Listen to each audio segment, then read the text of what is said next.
pessoal, então para dar finalização a toda a nossa revisão geral que foi feita ao longo da semana, para a próxima semana vocês estarem bem preparados para o nosso teste.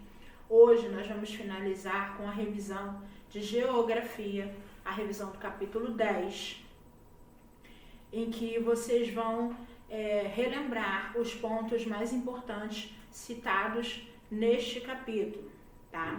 Então, de que este capítulo vem falando? O capítulo 10, ele vem falando de um tema bastante conhecido, tá? Que é o êxodo rural. O que é o êxodo rural? O êxodo rural é a saída do homem do campo para a cidade. Que motivos levaram o homem do campo a procurar a cidade ao invés de continuar no campo? Bem, em primeiro lugar, melhores condições de vida. Segundo lugar, melhores condições de trabalho. Então, para que a vida do homem do campo caminhasse de maneira melhor, ele prefere abandonar o campo e procurar na cidade condições melhores para o seu próprio sustento, tá bom? Só que a gente começa falando de êxodo rural, mas a gente também lembra que o homem do campo, ele também, alguns, né, permaneceram no campo também. E hoje a gente vai falar dessas duas características, desses dois ambientes, tanto o campo quanto a cidade, tá bom? Então, nas cidades, geralmente, nós encontramos uma quantidade muito grande de moradores.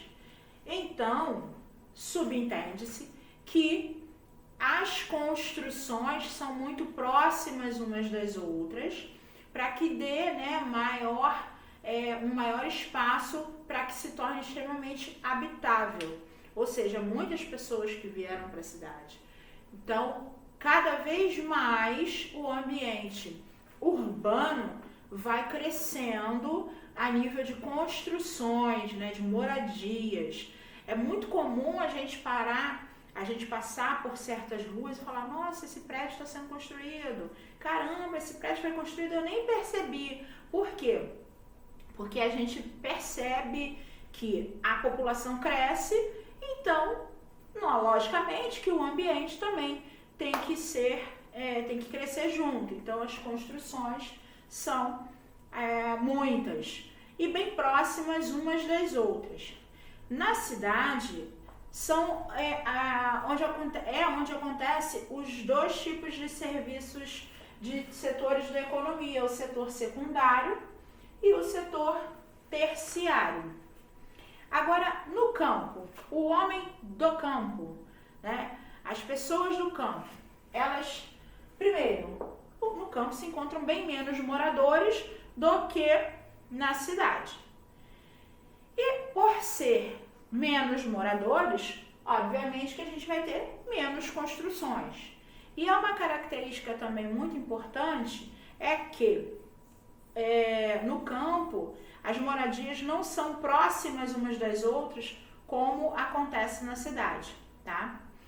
Lá no campo acontece o setor primário da economia. O setor primário são aquelas atividades de pecuária, de agricultura e de extrativismo. São essas atividades aqui, né, que vão retirar a matéria-prima da natureza para passar para o outro setor, que é o setor secundário, que é onde acontece o processo de industrialização e transformação dessa matéria-prima. Depois que ele é industrializado, que ele é transformado, ele passa para o setor terciário, onde ele vai ser comercializado, ou seja, ele vai ser vendido, tá? Então, basicamente, essas são as diferenças do campo para a cidade. Porém, existem outros itens importantes que foram falados no nosso capítulo 10, que são a agroindústria e a agricultura urbana. Quando se fala em indústria, se leva para a cidade, ou seja, é o setor secundário da economia. Só que muitas indústrias, né, devido aos processos tecnológicos que foram crescendo cada vez mais, muitas indústrias, elas acabaram nascendo bem próximo da onde é retirada essa matéria-prima. Ou seja, agroindústria é um processo em que a indústria veio para o campo. Por quê? Porque a matéria-prima, ela leva um menor tempo para chegar até a indústria quando se tem uma indústria localizada próximo, ou às vezes do lado, né, do produto que está sendo retirado da natureza, que está sendo extraído. Então, agroindústria são ambientes em que está diretamente conectado o setor agricultura com o setor industrial, tá bom? E a agricultura urbana? A agricultura urbana também foi falado no capítulo 10. E a agricultura urbana, pessoal, ela compreende o seguinte: muitas pessoas em alguns bairros da cidade que moram em casas, geralmente isso acontece quando moram em casas, né, que tem terrenos, então muitas pessoas acabam plantando no seu quintal produtos em que elas mesmas vão comercializar, tá? Então, chama de agricultura urbana porque é feito dentro do setor urbano, ou seja, dentro das cidades. Não é muito comum no centro do Rio encontrar uma casa que tem um quintal que haja plantações. Não é muito comum. Pode ser que encontremos? Sim, beleza. Mas não é comum isso acontecer no centro do Rio. Mas em outros bairros onde impera muito mais casa do que apartamentos, né, do que prédios, que eu, por exemplo, moro em prédio, vocês, a grande maioria que mora em prédio, então, em bairros onde existem casas, geralmente existem esses produtores do meio urbano.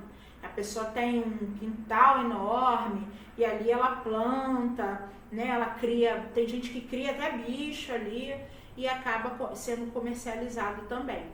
Isso leva a um entendimento da agricultura de subsistência, que é a agricultura familiar, que geralmente é uma policultura onde a família cultiva vários tipos de alimentos, né, que rende economicamente frutos para essa mesma família, tá bom? Um outro tema que foi destacado nesse capítulo foi meio de transporte e meio de comunicação. Qual é a influência desses dois tipos de meios entre campo e cidade? Bom, pelos meios de transporte, existem várias coisas que as pessoas fazem do campo para a cidade e da cidade para o campo. Do campo para a cidade, costumam ir os produtos que serão transformados nas indústrias.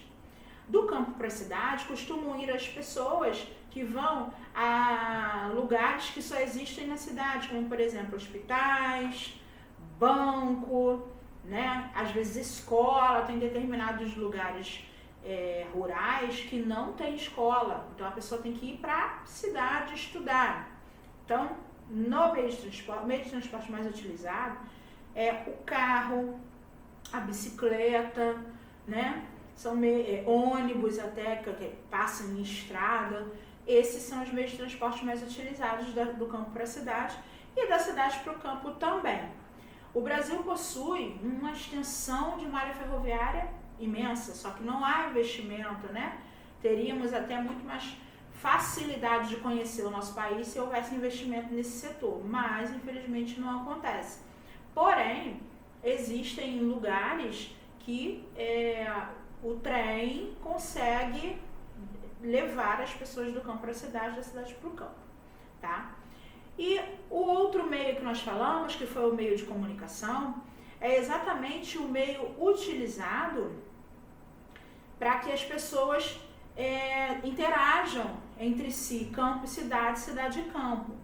Hoje em dia, nós temos um avanço tecnológico muito grande, a internet está chegando aí basicamente em muitos lugares e as pessoas, graças a essa grande esse grande up na tecnologia, muitas pessoas possuem celulares. Então, hoje em dia é muito comum as pessoas se falarem, se comunicarem, às vezes somente pelo aplicativo, pela distância dos locais, tá?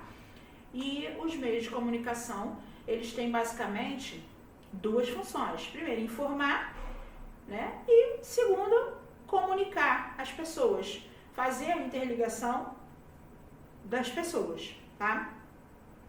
Temos as televisões que estão aí, né, num grande avanço também, Smart TV, onde a gente tem o uso de aplicativos e consegue ver coisas pelo mundo, se duvidar, sem precisar hoje de comprar um jornal, papel, né? Porque a gente acaba se comunicando e assistindo muita coisa via esses meios de comunicação mais tecnológicos, computadores, tablets, smartphones, smart TVs. Isso tudo tem facilitado amplamente a ligação entre o homem do campo e o homem da cidade. Então é isso. Nosso computador. Nosso capítulo 10 veio falando sobre o que o êxodo rural, por que aconteceu, o que é o êxodo rural, e viemos falar também das características do campo e da cidade e por que estão interligadas. Embora tenhamos ainda muitas pessoas trabalhando no campo, a gente também tem muitas pessoas morando nas cidades. Então, as coisas foram se interligando por um motivo econômico, né? Um motivo financeiro. E é isso. Capítulo 10, teste. Não deixem de estudar, não deixem de fazer as correções. E a gente se vê então na próxima semana só falando de testes, tá bom? Beijo e bom final de semana para vocês.